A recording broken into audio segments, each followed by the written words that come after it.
the trick of it is to notice more and more rigorously when your mind is wandering elsewhere. And then upon noticing that, that's not a problem at all. That's part of the meditation, to notice that and then let the sound draw you back to it and into it and more, and then even into oneness with the sound. Is that okay? Let's just do that briefly.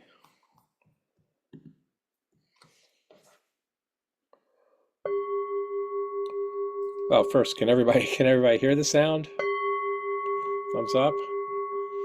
Got to get the basics in place before we can do this more advanced stuff, like actually listening to the sound. Okay, thank you.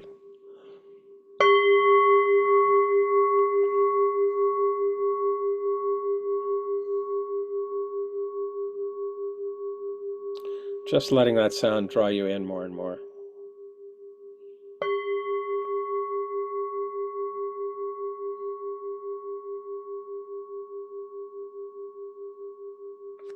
Just relaxing into that.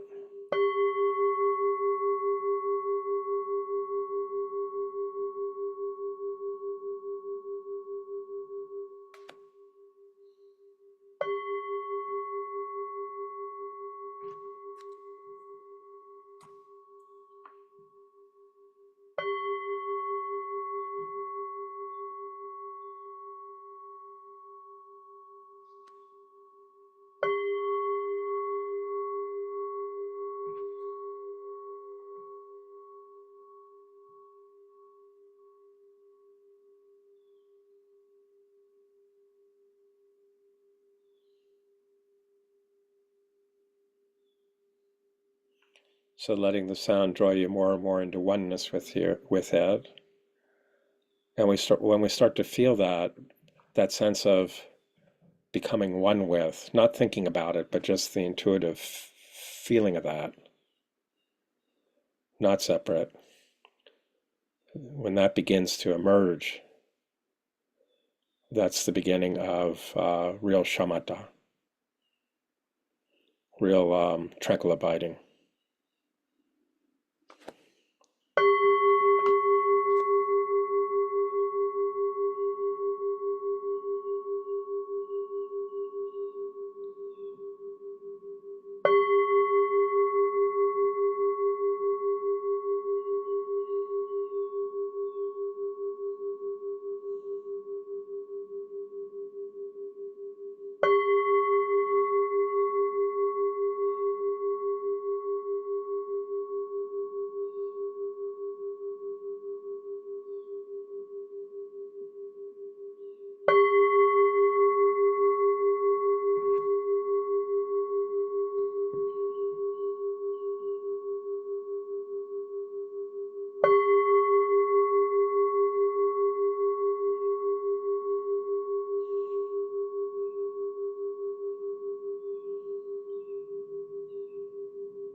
So that's beginning to practice shamatha, tranquil abiding, with support, it's called in Tibetan Buddhism, with the support of a object. Sound can be done with the support of any sense object. But then after we've settled somewhat into oneness with that object, the sound, by letting it draw us into unity with it more and more.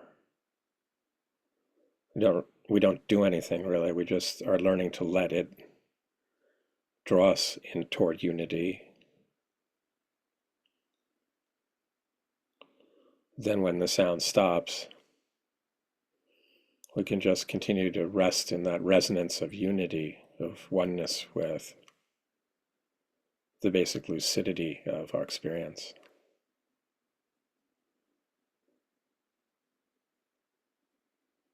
And that's what's called shamatha without support.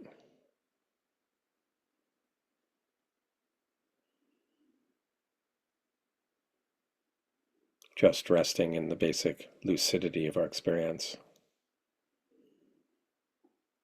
Letting the mind rest in its own awareness.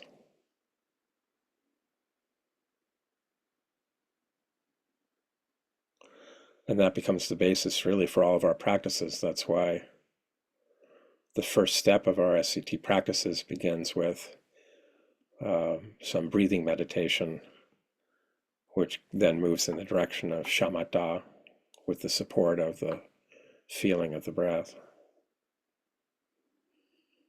Because it makes a kind of naturally tranquil, grounded basis from which to engage further parts of the meditation.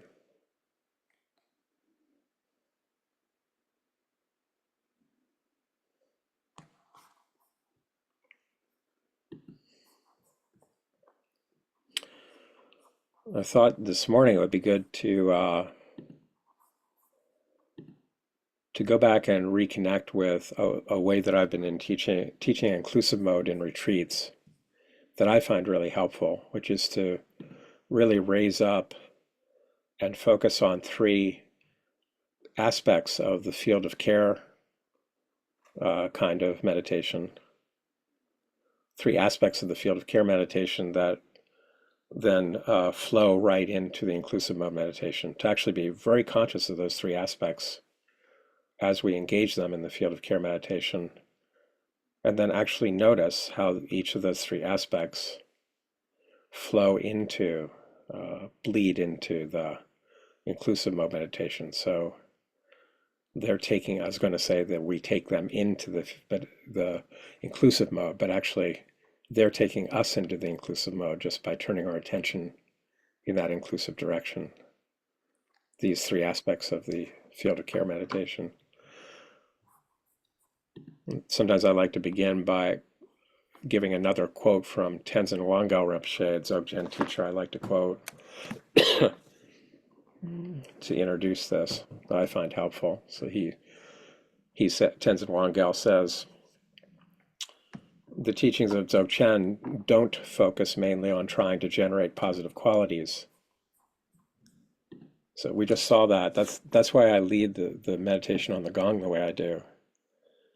We're not trying to become more tranquil. We're not effortfully trying to be more mindful, trying to put our attention on the sound. I know that maybe 95% of the time that's how meditation is led. That's not how I lead it. And this is why. We're not trying to generate positive qualities. We're trying to learn how to become more receptive to them as available here and now, and let them draw us into what follows. Let them do it, those qualities. So Tenzin Wangyal says the teachings of Dzogchen don't focus mainly on trying to generate positive qualities. The advice is to go directly to the source, luminous openness itself, Buddha nature, and discover that the qualities are already there. If you do that, then you don't have to work hard to feel love, for example. Love is abundant in the open space of your being.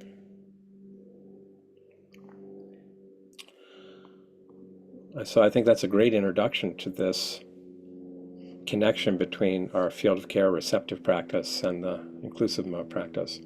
Field of care practice provides a way to tap right into positive qualities of our Buddha nature, that luminous openness source of our experience. And then to let those qualities help the mind to trust that source of those qualities enough to begin to reunify with that source, the pervasive space and luminosity of our being, our Buddha nature. So that's what we're doing with the field of care. And I find it really helpful to be quite conscious of that as I enter into it. Not just be conscious of, oh, what do I think of now, and how do I visualize it, and how do I do this, and then what do I do to feel better? Or not mainly that, but mainly just what I said, that, oh, this is a way, just by recalling whatever is effective for me it's a spiritual field because it's so stable, so unchanging. But also caring moments have that quality if we just tap into it.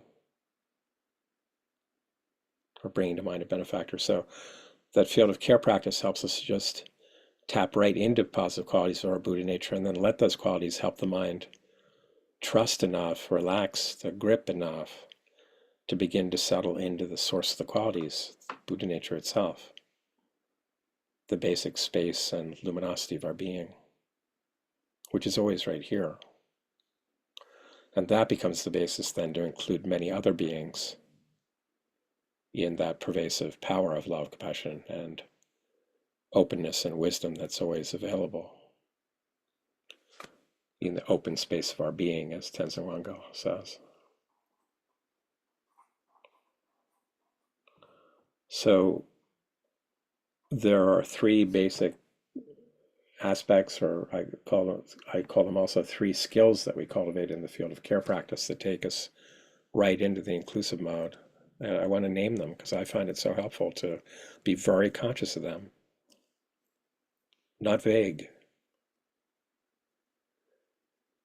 And each of these skills then becomes a kind of a power to take us into the inclusive mode. So they become three skills of the inclusive mode. The first I would name is, in the field of care meditation, we let the loving qualities that the field of care evokes, we let that make us into a kind of a loving, healing environment for all parts of ourselves. So then in the inclusive mode, that becomes a loving, healing environment for others. It's that simple. If we don't access and become that kind of a healing environment for all parts of ourselves, we can't draw from that to be that kind of environment for others. It's really that simple. It doesn't matter what ideology we adopt about how we're going to be really helpful to others or what they need. We're not going to be a loving, healing environment for them if we don't tap into that way of being with regard to all of our experience first, which includes them. The second skill of this field of care practice is that in that very way, then we're drawing on qualities from the depth of our being, positive qualities of love and warmth and healing, power, deep acceptance, deep patience, equanimity, groundedness. We're drawing on those positive qualities of our Buddha nature in that very practice. And in the last phase of that field of care practice, we just release our frames of mind and just settle directly into that depth of our being from which those qualities come.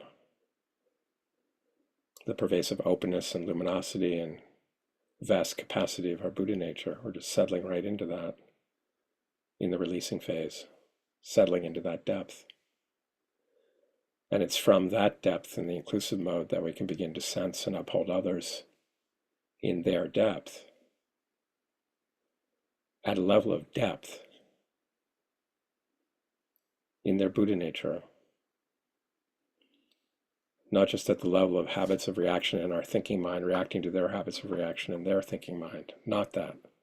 Even though that's where most of us are used to living, not that. So the second skill is to access depth in ourselves, and from there, sense the similar depth in others and uphold them in that depth. Uphold them in their depth. That's the very heart, for example, of tantric practice.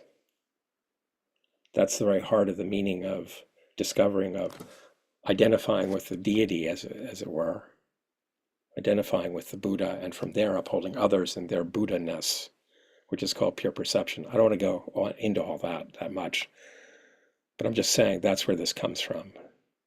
It's not just something I thought up. So this first skill of accessing loving, healing qualities and becoming that kind of an environment is the very same skill that then becomes that environment for others in inclusive mode. And that's, to say that, to do that, is to draw from the depth of our being, to access those positive qualities from our depth and to learn how to release into that depth.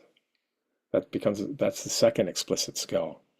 Accessing our depth, the depth of our being, accessing the power of our Buddha nature, and from there sensing others in their depth. That's pure perception, Dagnang in Tibetan, and upholding them in their depth.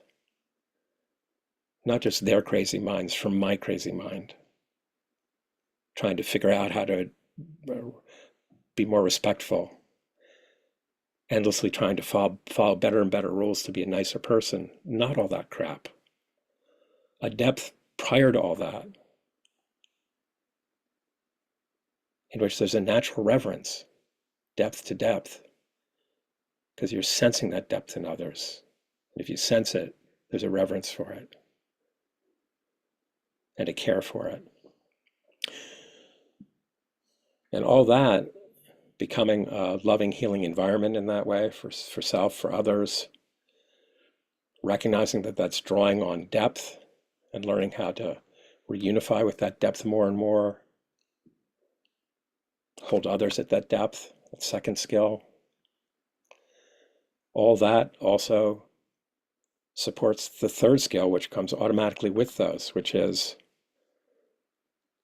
becoming such a loving, healing environment and accessing that kind of depth more and more makes us newly, much more consciously aware of many painful reactive parts of ourselves, layers of struggle, frustration, suffering within ourselves that have impeded much fuller access to that depth and its qualities as we get caught up in these layers of struggle and suffering. That's the third skill, to actually become much more conscious of that in ourselves, layers of it, more of it than we'd ever been conscious of. Becomes more conscious now. And that's the basis. That's not our enemy. That's part of the process of awakening. And that becomes the basis in inclusive mode to hold others in care and compassion, that's aware of similar layers of suffering in them, many of them hidden layers of suffering that hide their depth from them as it has for oneself. More consciously aware of painful parts of others with which they too struggle. A way I phrase that to myself is just sensing the shared lostness from our Buddha nature. Sensing our shared lostness from our Buddha nature. Long lost from it. Long caught up in other habits of perception and reaction, unaware that there was a greater depth to us and to others that we could unify with. Unaware of that. Lost from that.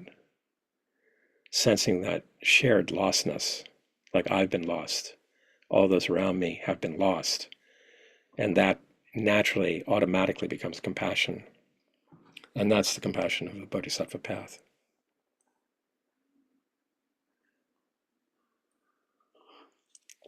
Of course, there's also compassion when people are undergoing obvious sufferings of physical and mental pain,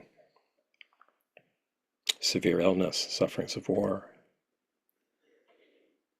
and so on. Of course, there's compassion for all what beings are going through for them.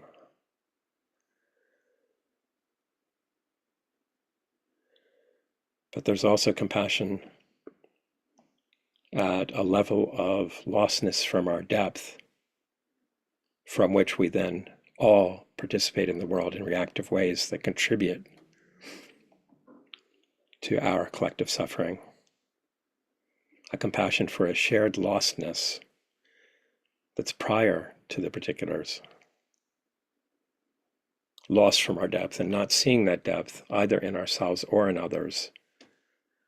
Given that, that's called ignorance, avidya. Given that, we all are conditioned then to react and interact in ways that contribute to more suffering, even when we're trying to assuage it.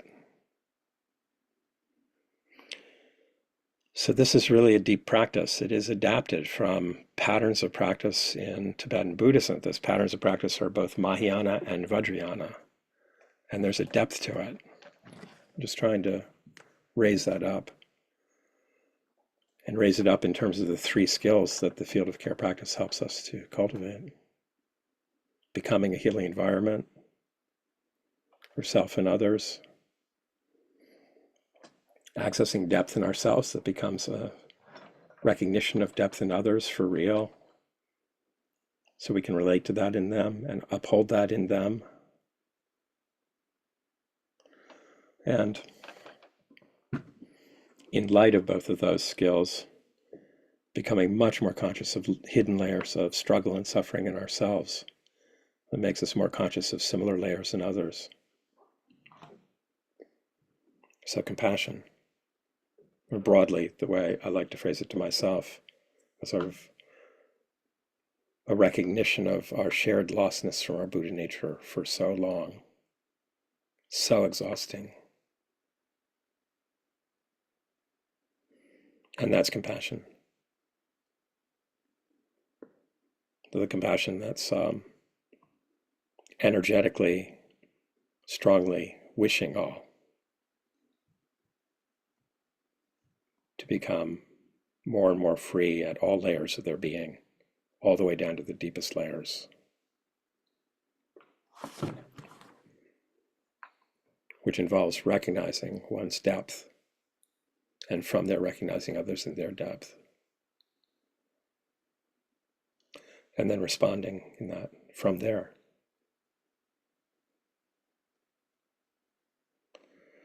This can sound abstract, but it's not. It's not an abstraction. It's not just talk. We're learning to practice into it and feel it, and then experiment with coming from that vision of things and that felt sense of things, that feeling for things, to come from that in our lives, and then see what we learn from that. When with others.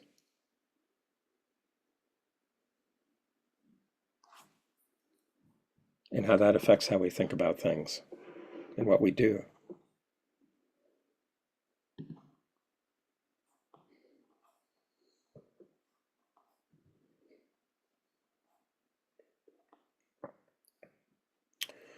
So I'll just lead this practice in a pretty brief way,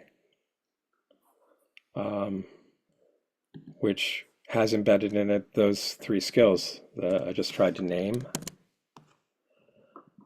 And I'd ask you to kind of watch for those three aspects of the practice, of the field of care practice as we're engaging it. Becoming a healing environment.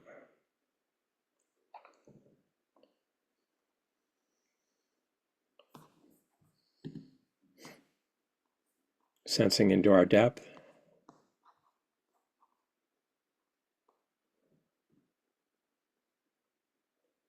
And in light of those, coming into conscious recognition of layers of struggle in oneself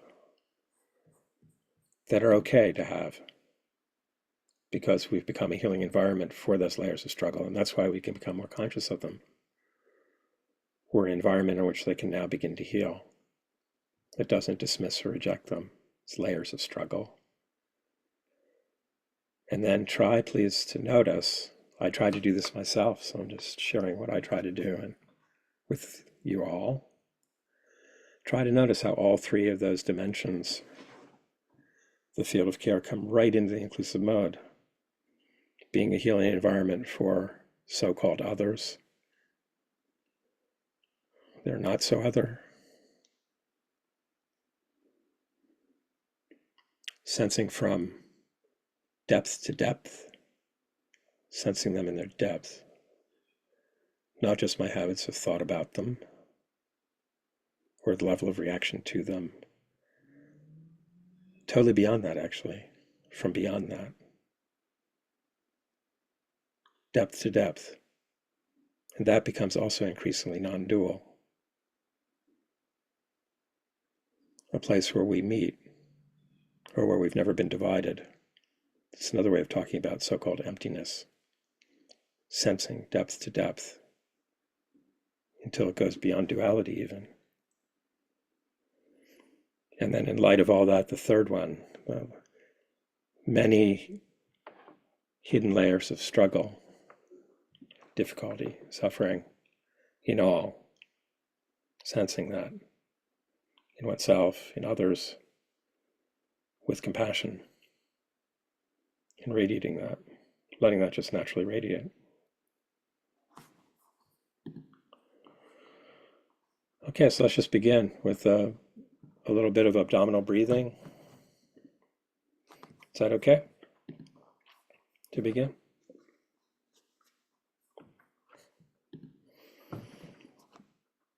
And just sitting in a relaxed way and coming down from the thinking mind into the body and just letting the gravity of the body help the mind settle into it.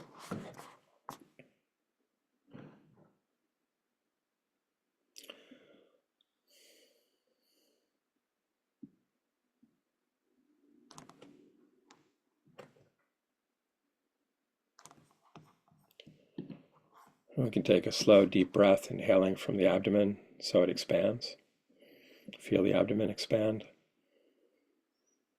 And then exhaling slowly, completely. And just relax for a moment before inhaling again, if you like.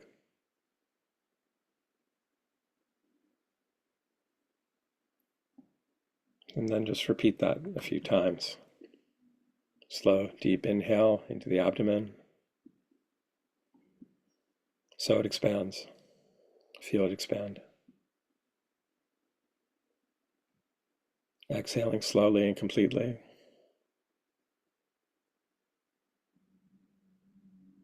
And relaxing for a moment before inhaling.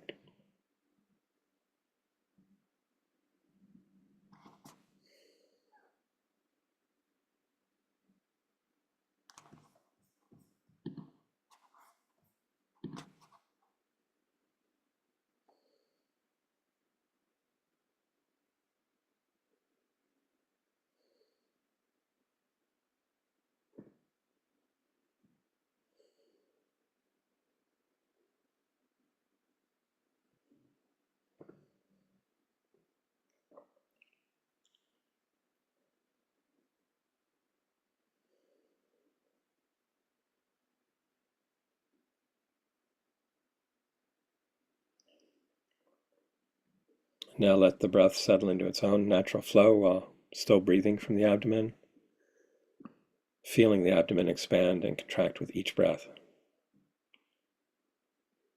Really feeling that.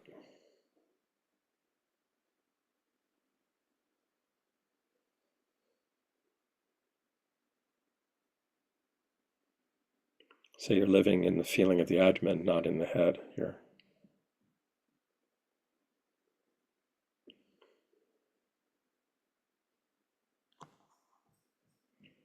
And let that feeling of the abdomen moving with the breath just draw you into it more and more, like the gong.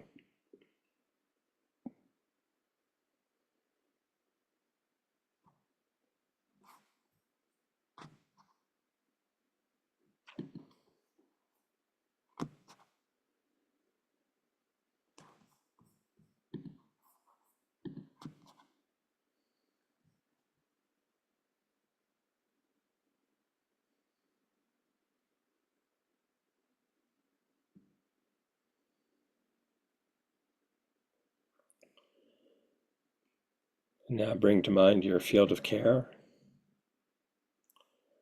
whatever's most connecting for you, and not just as a memory, but as happening right here, right now. So you are being seen and held in deep care, compassion, and warmth and acceptance, beyond judgment.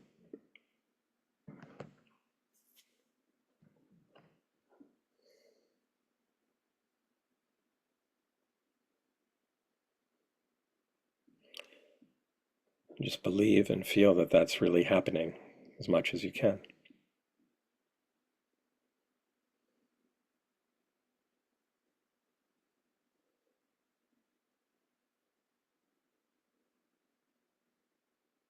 Steeping in that loving energy and feeling its tender qualities,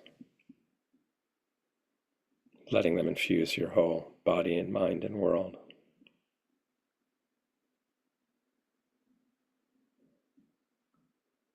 Every part of you loved in its very being.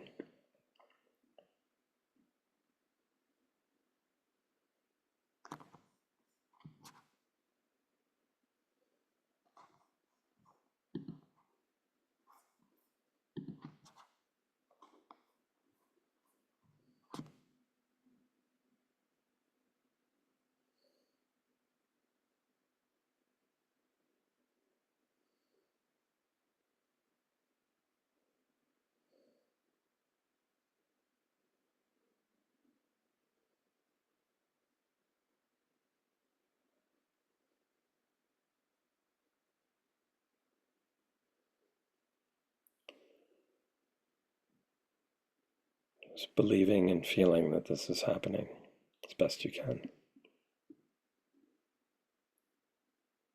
Every part of you loved in its very being. Somehow that's happening.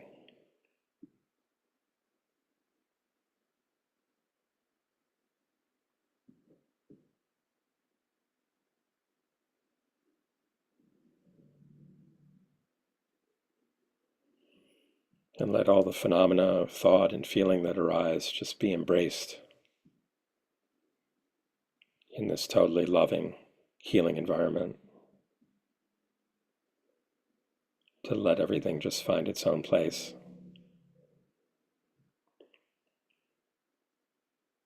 And metabolize itself in its own way by letting it all be. By letting it all be naturally embraced in this way.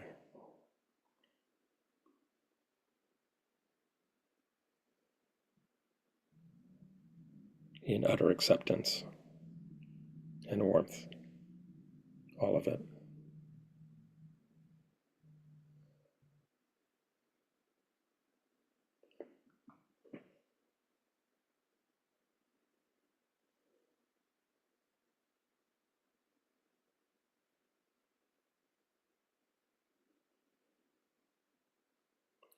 And now just taking all this right into inclusive mode, think of someone dear to you that feels natural to include in this same loving, healing environment. Let them also be included in it.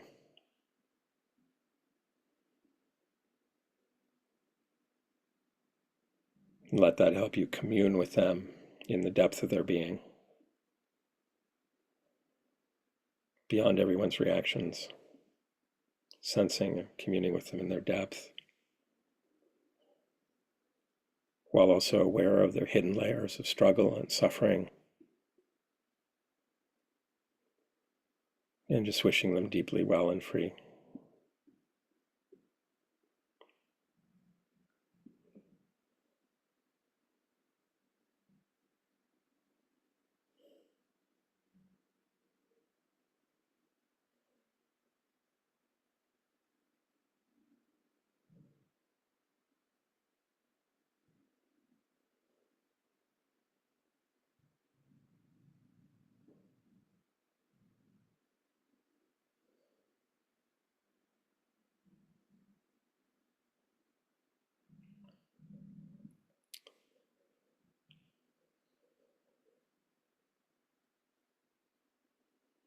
Just wishing them deeply well and free.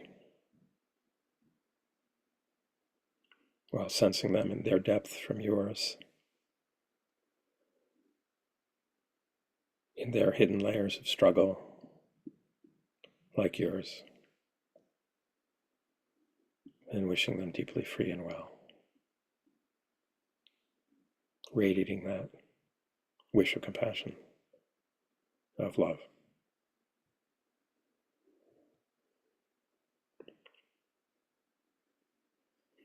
And you can just let this loving, healing environment then expand to include further beings, persons, animals, in your own best way.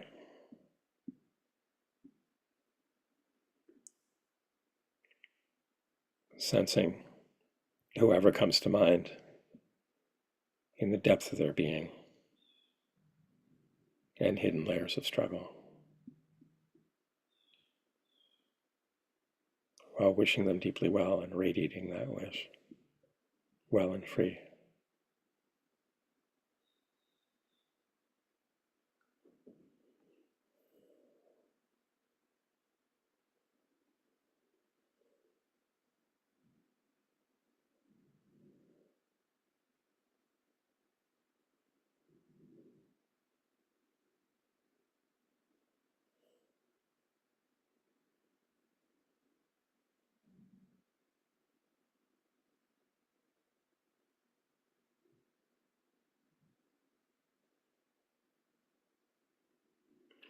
Just including more beings as they come to mind in your own best way.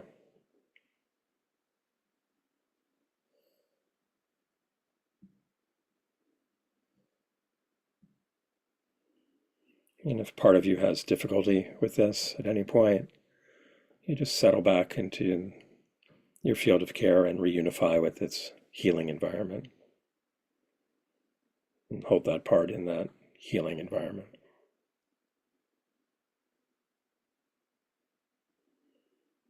until you're ready to let it include others again.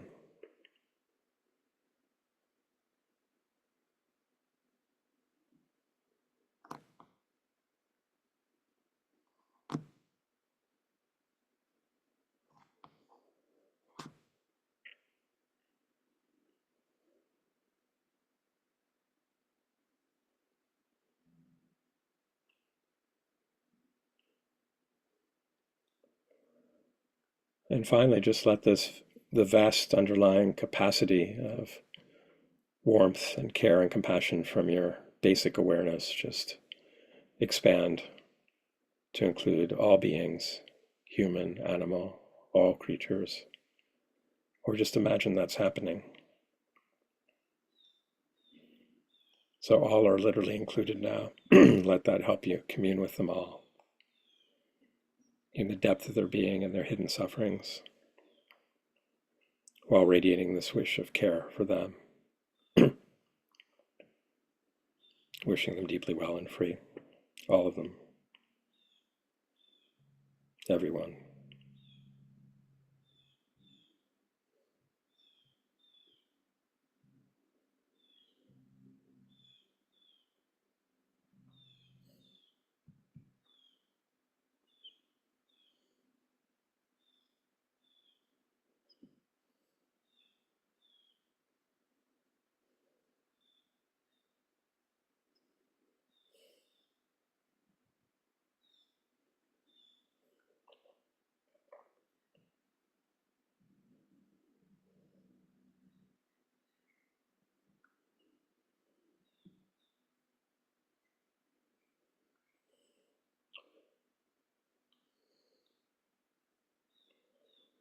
Sensing from your depth into the depth of all beings and upholding them there.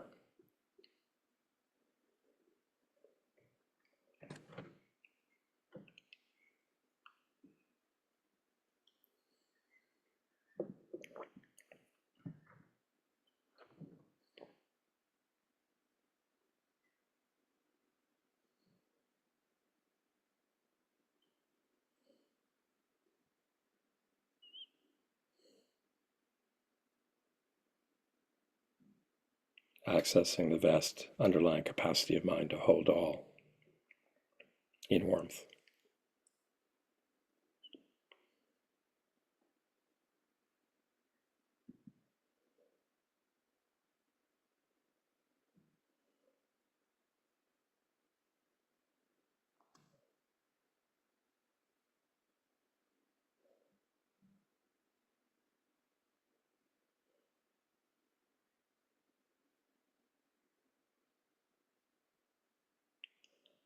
Now you can let this just help the mind to relax and trust a bit the ground of this inclusive warmth. So the mind's willing to just settle back a bit inwardly and come to rest in the ground of its experience, or the background of its awareness, which is naturally wide open and luminous, like a sunlit sky. Let the mind just settle back a bit and come to rest right in its open, luminous ground, like a sunlit sky.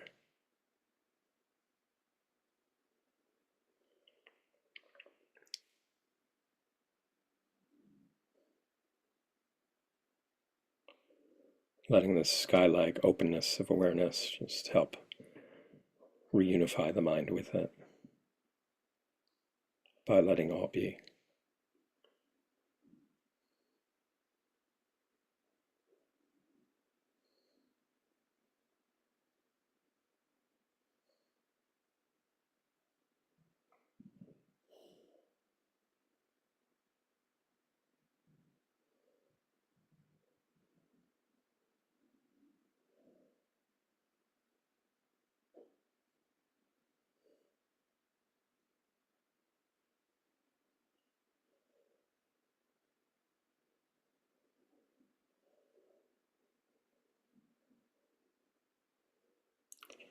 Letting anything that arises just metabolize itself